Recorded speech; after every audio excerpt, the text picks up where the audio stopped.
dia, pessoal! Meu nome é Nathalie e bem-vindos a mais um vídeo de caso criminal. No vídeo de hoje nós vamos falar sobre o Leopold e o Loeb e o seu crime perfeito. Muito obrigada, LF, por ter sugerido essa história. E eu também queria dizer que o vídeo de hoje é uma parceria com o canal Clube do Mistério. Quando terminar de ver esse vídeo, clica no link na minha descrição e vai lá ver o conteúdo dele. É muito bom, a qualidade me impressiona muito do vídeo dele. Vai lá! Assiste! Muito obrigada, Clube do Mistério, pela parceria e vamos continuar. Como sempre, antes de começar a falar dessa história, eu quero dizer que eu não quero ofender ninguém com as coisas que eu falo nesses vídeos. Eles são feitos por motivos educacionais, para que esses casos fiquem mais conhecidos e esses assuntos sejam mais discutidos. No vídeo de hoje a gente vai falar de tortura, morte e mutilação de uma criança. Ok? Então se você tem algum gatilho com esse tipo de conteúdo, por favor, tome cuidado. Outra coisa que eu queria dizer é que isso aconteceu há muito tempo atrás, então se tiver algum detalhe incorreto aqui, sinto muito. As pessoas começam a aumentar a história e eu tento evitar esse tipo de coisa, mas não tem como. Bom, Nathaniel Leopold Jr. nasceu no dia 19 de outubro de 1904 em Chicago, Illinois, nos Estados Unidos. Ele veio de uma família bem privilegiada. Ele era uma criança muito inteligente e dizem que falou pela primeira vez aos 4 meses de idade. Na juventude, ele dizia saber falar 5 línguas e aos 18 anos, Leopold entrou para a Universidade de Chicago, onde ele planejava estudar Direito. Mas antes disso, ele queria tirar um ano para viajar e foi isso que ele fez, pelo que eu entendi. Ele aproveitou um pouco, uma pausa, e aí ele foi estudar na universidade. Richard Albert Loeb nasceu no dia 11 de junho de 1905, na mesma cidade, Chicago. Ele também era um rapaz muito inteligente, tanto que pulou vários anos na escola e se formou na Universidade de Michigan aos 17 anos de idade. E ele resolveu continuar estudando, porque ele era muito bom nisso. Os dois rapazes se conheceram muito jovens, porque eles viviam na mesma vizinhança, mas foi na universidade mesmo que eles criaram uma amizade, quando perceberam que tinham interesses em comum, principalmente crimes. Os dois adoravam falar sobre crimes. Os dois então começaram a cometer vandalismo juntos e alguns roubos pequenos, sempre calculando todos os seus movimentos para não serem pegos. E funcionou. Eles foram arquitetando crimes cada vez mais elaborados. Eles chegaram até a cometer incêndios e nunca foram pegos. Mas algo incomodava muito os dois. Ninguém ligava pro que eles faziam. Os jornais não falavam desses crimes, esses incêndios, nada disso virou notícia. Não eram mistérios, não era nada muito sério, então a mídia não falava dessas coisas. E os dois queriam notoriedade, eles queriam chamar a atenção. Basicamente eles estavam fazendo isso pra chamar a atenção. Então eles decidiram cometer um assassinato, o tal crime perfeito. Leopold tinha 19 anos de idade e Loeb tinha 18 anos quando eles começaram a arquitetar esse assassinato que nunca seria desvendado pela polícia. Após 7 meses de planejamento, eles haviam decidido tudo certinho. Eles decidiram matar sua vítima com um picador de gelo. Haviam escrito uma carta de resgate com a qual poderiam conseguir algum dinheiro da família da vítima, fingindo que aquilo foi um sequestro, quando na verdade foi um assassinato. E eles ainda só não sabiam quem seria a sua vítima. Os dois passaram muito tempo observando um colégio só para meninos e decidindo qual menino eles queriam sequestrar. E eles escolheram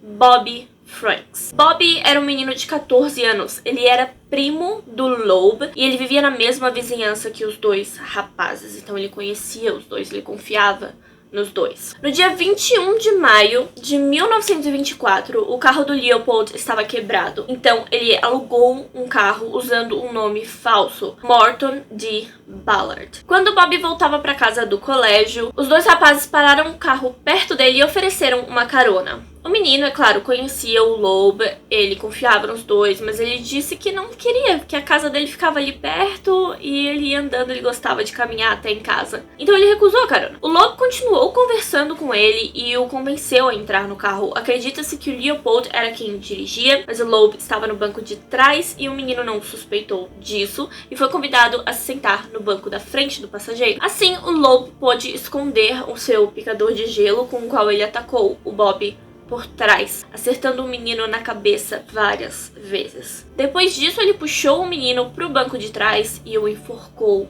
até a morte. Os rapazes então colocaram o corpo no chão do carro e dirigiram até o lago Wolf, em outra cidade, onde esperaram até anoitecer. Quando era noite, eles jogaram ácido clorídrico no rosto e na genitália do menino, levaram o corpo até uma passagem de água que ficava embaixo de trilhos de trem. Pelo que eu entendi, essa parte ficou um pouco confusa pra mim. Pelo que eu entendi, era uma passagem de água embaixo de trilhos e colocaram o corpo do menino lá. Eles também queimaram as suas roupas sujas de sangue. As roupas deles, não as roupas do menino. E quando terminaram, eles voltaram pra casa. Na cidade de Chicago, a família do Bob já estava procurando por ele e já havia chamado a polícia. Os rapazes então tentaram limpar o interior do carro. Agora, o Leopold deveria telefonar para a família do Bob e falar sobre o resgate do menino, usando o nome falso George Johnson. No dia seguinte, a carta com as instruções, sobre o resgate do tal sequestro do menino foi entregue na casa da família, só para reforçar mais essa ideia de sequestro. E agora o Leopold deveria mais uma vez telefonar para a família do Bob e falar sobre o resgate, porque eles queriam esse dinheiro, eles queriam chamar a atenção para esse crime e queriam esse dinheiro. Ele continuou usando o nome falso. Logo aí, nesse segundo dia do crime, o primeiro problema surgiu. Eles não colocaram um endereço nas instruções de resgate. Então a família não sabia onde deixar o dinheiro ou com quem deixar esse tal dinheiro do resgate. Pouco tempo depois, o corpo do Bob foi encontrado. Ou seja, agora a família sabia que o Bob estava morto e não iriam mais pagar pelo resgate. Além disso, os dois não jogaram ácido nas roupas dele, no uniforme escolar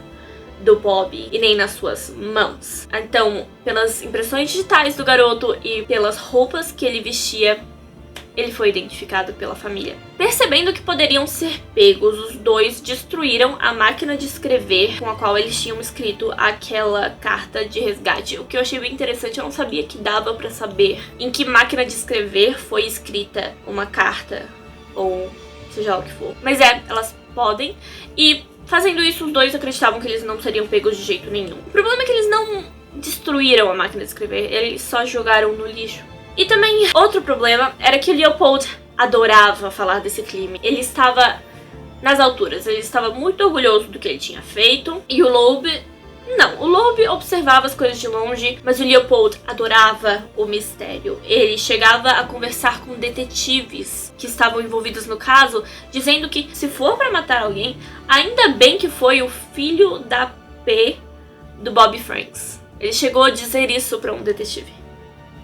A polícia fez uma busca bem longa na área onde o corpo do menino foi encontrado e eles encontraram óculos. Por sorte, esses óculos tinham uma armação bem específica que apenas 3 pessoas na cidade tinham. Uma dessas pessoas era Nathaniel Leopold Jr. Ele esqueceu os óculos na cena do crime. Questionado pela polícia, ele disse que perdeu seus óculos em uma viagem para observar pássaros semanas antes do crime. Por isso estavam lá, porque ele estava observando pássaros lá perto do lago e dos trilhos do trem. Pouco tempo depois, a máquina de escrever que os dois haviam usado foi encontrada no lixo e foi identificada como a máquina de escrever usada para escrever a carta, Porque, como eu disse, eles só tinham jogado ela no lixo. No fim de maio, os 2 rapazes foram interrogados mais uma vez. Como álibi, os dois disseram que estavam com 2 moças, Edna e May, para quem deram carona naquela noite, mas nunca viram as 2 moças, então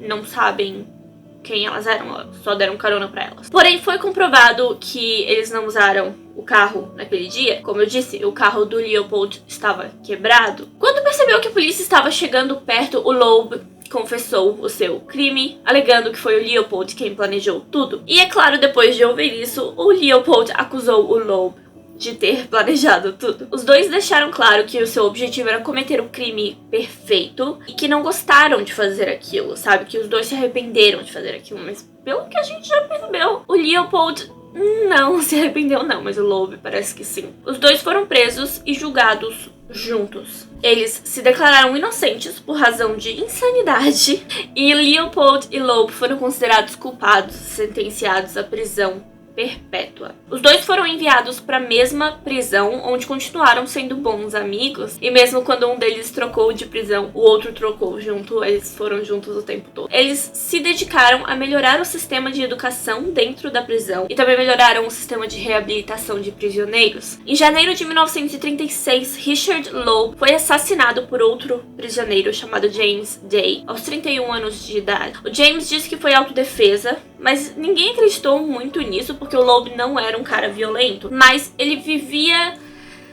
dando investidas sexuais pro James e ele parecia interessado no James dessa maneira. Então talvez esse tenha sido o motivo, mas também tem muita gente que diz que o James é que fazia isso contra o Loeb. E quando o Loeb recusou, ele o matou. Nathaniel Leopold Jr. aparentemente aprendeu a falar 25 línguas no total enquanto preso e também reorganizou toda a biblioteca da prisão onde ele ficou. Em 1956, um livro baseado no crime dos dois foi publicado, Compulsion, da Maya Levin, eu acho que assim se pronuncia, Maya Levin. Em março de 1958, Leopold foi liberado da prisão. Sim. Ele se mudou para Porto Rico e se casou e se formou em medicina. Nathaniel Leopold Jr. faleceu no dia 29 de agosto de 1971, aos 66 anos de idade, de ataque cardíaco. E essa é a história de hoje, pessoal. Eu não entendi, eu realmente tentei encontrar o motivo pelo qual ele foi liberado, o Leopold foi liberado da prisão depois de tanto tempo, e eu não encontrei, eu não entendi. Mas é isso, pessoal. Esse é o vídeo de hoje. Como sempre, muito obrigada por assistir até aqui. Muito obrigada se você deixou o seu like, se você deixou seu comentário, se você se inscreveu no meu canal. Muito obrigada, Clube do Mistério, por essa parceria no vídeo de hoje. Já vou dizer, pessoal, o link dele está na descrição desse vídeo. Muito obrigada, Morgana Falcão, Carla Suzuki e Carolina Segmiller Bedran, por serem membros do meu canal. Se você que tá assistindo e gostaria de ser membro, é só clicar no botãozinho aqui embaixo. Você tem muito conteúdo exclusivo só pra quem é membro. Ok? Mais que eu tenho pra dizer? Minhas redes sociais estão na descrição e eu vejo vocês no próximo vídeo. Tchau!